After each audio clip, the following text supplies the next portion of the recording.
اشترك الآن وتابع برامجنا المختلفة. ما زال التلفزيون المصري القومي للأسف يواصل السقوط. اشمعنى هو اللي هينجو؟ زيه زي الصحف القومية، أهرام وأخبار وجمهورية. خطوة جديدة لأسفل سافلين. غدا بإذن الله تكون قد مرت 43 عاما على حرب أذهلت البشرية. في 2 بعد الظهر تماما انطلقت طائراتنا لتعبر قناة السويس. 222 طائرة نفاثة تفوق سرعتها سرعة الصوت. هذه الطائرات انطلقت لتعبر القناة وانتهت من ضربتها الأولى في 20 دقيقة بالضبط. خسائرنا فيها تكاد لا تذكر. نجحت ضربة الطيران نجاحا مذهلا وحققت نتائج فاقت 90% بخسائر لا تتعدى 2%، فكان الأمر مذهلا لإسرائيل وللعالم أجمع. فتحية تقدير واحترام لكل من شارك في حرب أكتوبر المجيدة.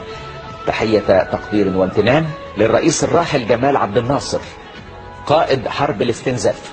وتحية تقدير وامتنان للرئيس الراحل أنور السادات صاحب قرار الحرب ورجل الحرب والسلام.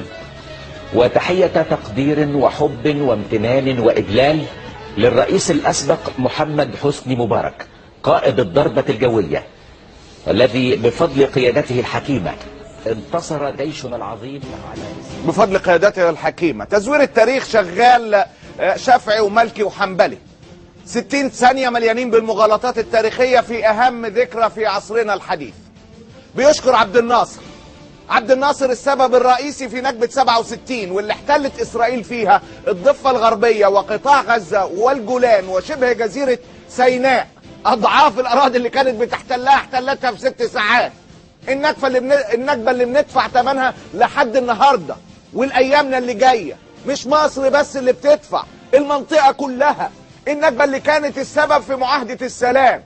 النكبة التي أذلت أعناق الرجال.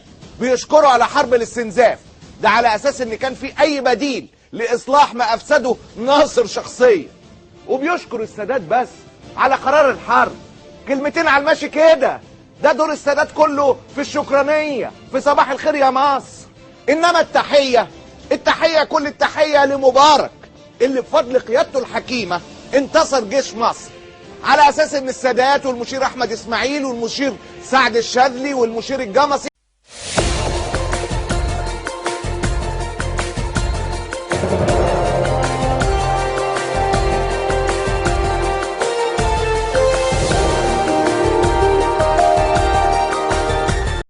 اشترك الآن وتابع برامجنا المختلفة.